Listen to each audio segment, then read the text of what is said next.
So as we began this morning, I asked you to think about the word rehab and what the first thought would come to your head or what you think it might mean.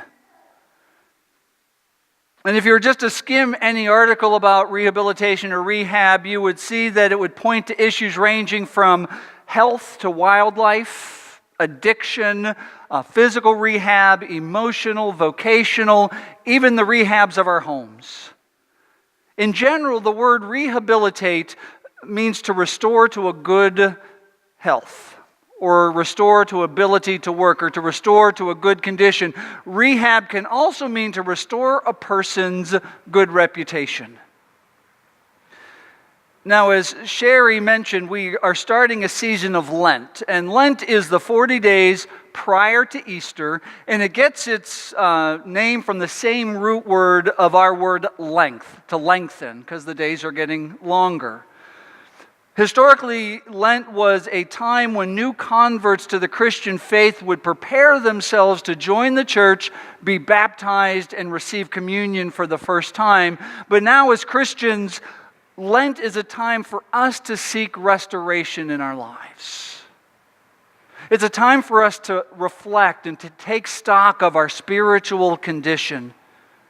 It's a time to realign our lives because we are out of step from where we are to where God calls us to be. So our Lenten rehabilitation will hopefully help us learn to live differently. It might establish for us a new normal with ourselves and with our relationships with other people, but ultimately the purpose of people who engage in this period of time is to help make the way of Jesus our own way. It's to look at those things that Jesus did, those things that Jesus taught, the way Jesus lived out his life and his relationship with God, and try to make those practices our practices. So as we begin Lent, we begin in the same place with each of the Gospels. It's Jesus in the wilderness. So I want you to listen or follow along from Mark's telling of this account.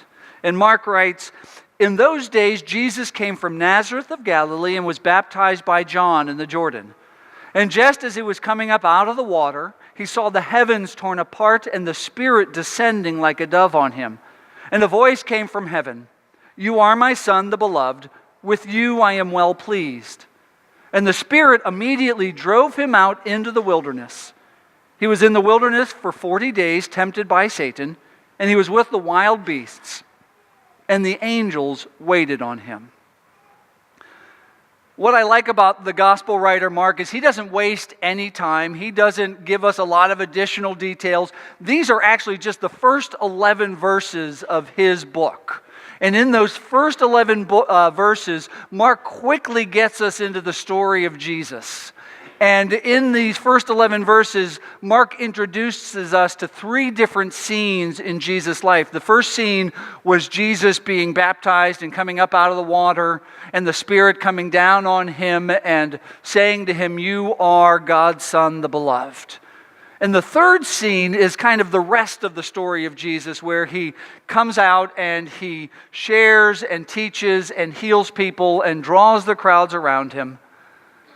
And the second scene that Mark describes is this wilderness scene. It's a scene that flows from the first of Jesus' baptism, where everything begins, and it also provides Jesus the empowerment for the rest of his story. And as Mark describes it, he just says, immediately after his baptism, the Spirit drove Jesus into the wilderness. Jesus' wilderness was a separate place, far away from the hungry crowds that would follow him in the months to come. And it was not a place he went to voluntarily. It wasn't a choice for him to go there. Again, Mark says, immediately the Spirit drove him into the wilderness. It didn't lead him into the wilderness. It didn't guide him into the wilderness. It drove him into the wilderness. The same Spirit that descended upon Jesus, conferred God's blessing upon him, now drives him out into this separate place, away from everyone. And I believe that first scene of the Spirit giving Jesus his identity as God's beloved child is what helps him weather the wilderness. Now, I say frequently that if there is a story from Jesus' life that appears in all of the Gospels, it's something we should probably pay particular attention to. And the story of the wilderness is in the Gospels of Matthew, Mark, and Luke.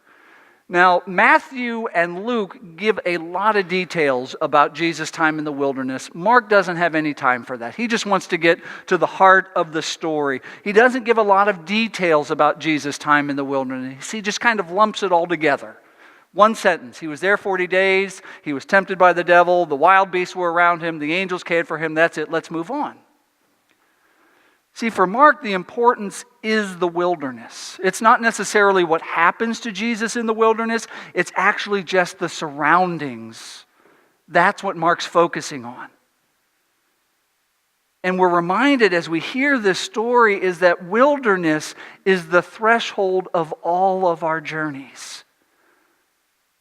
What Jesus did in the wilderness is what we're called to do during Lent. It's a time of preparation. It's a time to ready oneself to claim who God calls you to be. Just as God called Jesus his beloved child, God calls us his beloved children.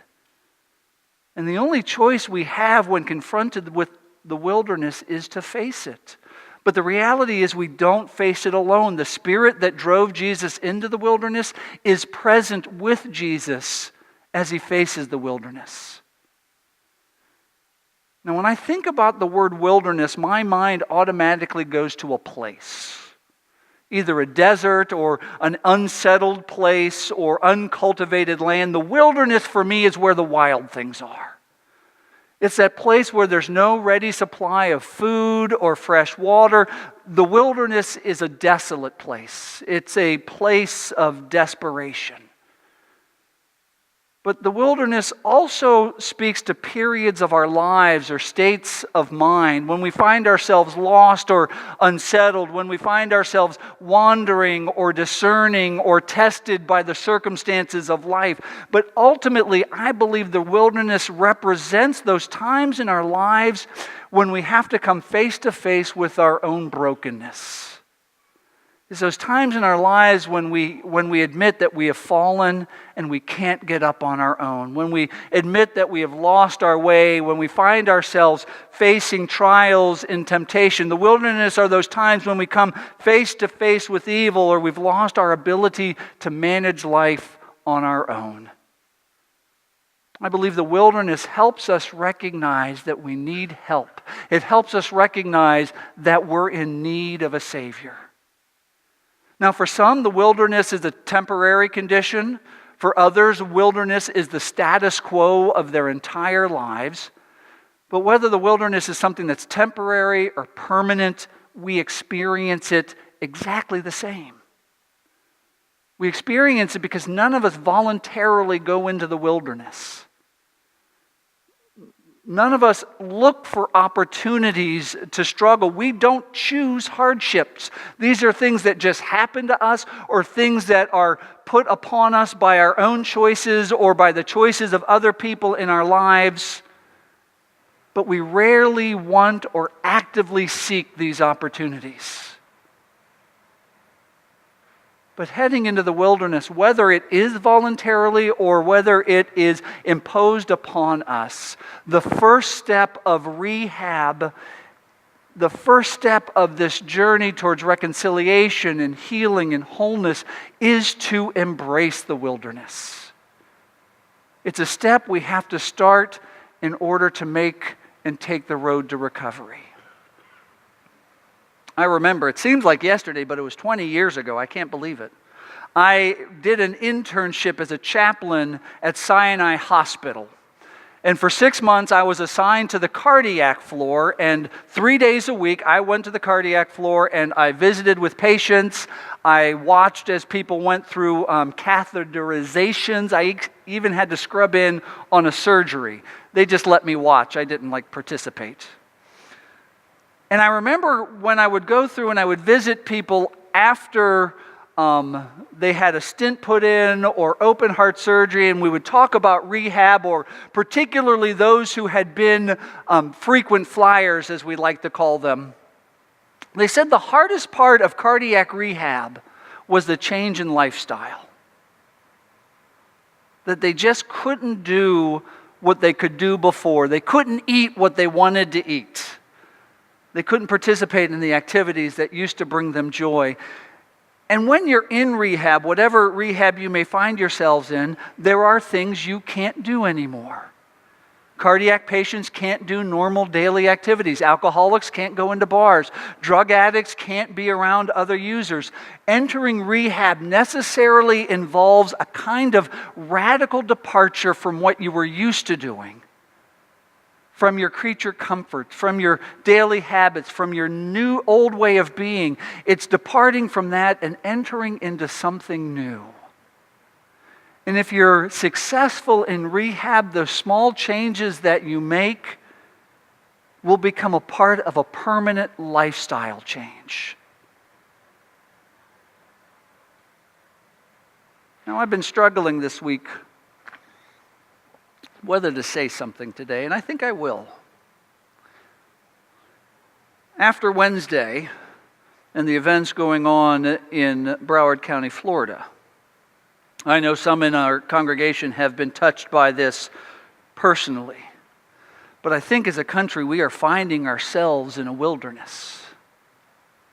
And we seem lost with what to do in this day when our school children aren't even safe.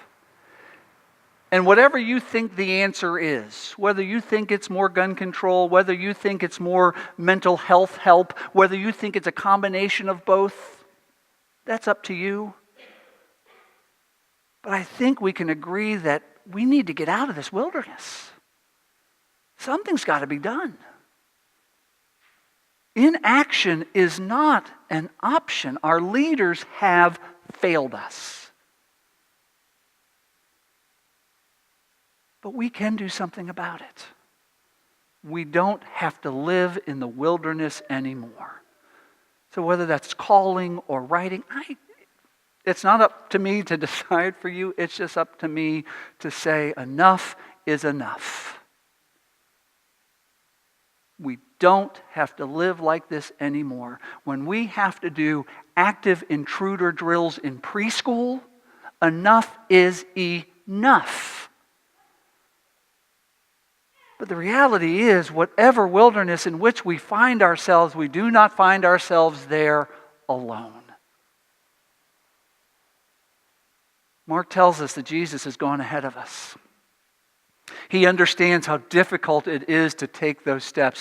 He understands how difficult it is to resist temptation, to shy away from facing the wilderness, to take a detour so we can avoid it altogether. He understands our temptation to bury our feelings, to hide our truths, to seek the path of least resistance. He understands because he's been there. And he persevered himself. Out here in this wilderness, we have to rely on God.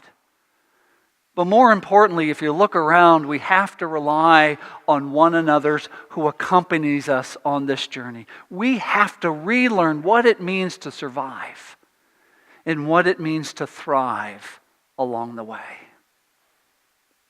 Let us pray.